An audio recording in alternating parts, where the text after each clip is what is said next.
রাসূলুল্লাহ সাল্লাল্লাহু আলাইহি ওয়াসাল্লামের এই সুন্নতটা জিন্দা করার জন্য আগে সালাম করবে, আল্লাহ পাক রব্বুল আলামিন তার অন্তর থেকে অহংকার নামক জিনিসটা দূর করে দিবেন।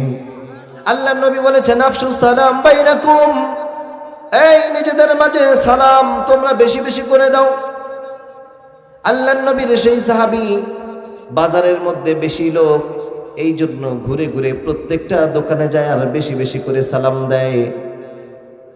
আল্লাহ রাসূল সাল্লাল্লাহু আলাইহি ওয়াসাল্লামের ওই সাহাবী ডাক দিয়া বলে, আমি শুধুমাত্র বাজারে যাই আল্লাহর নবীর এই হাদিসটাকে ফলো করার জন্য, প্রত্যেকটা মানুষের কাছে কাছে সালামটা পৌঁছানোর জন্য। সুবহানাল্লাহ, কি পরিমাণে প্রতিযোগিতা!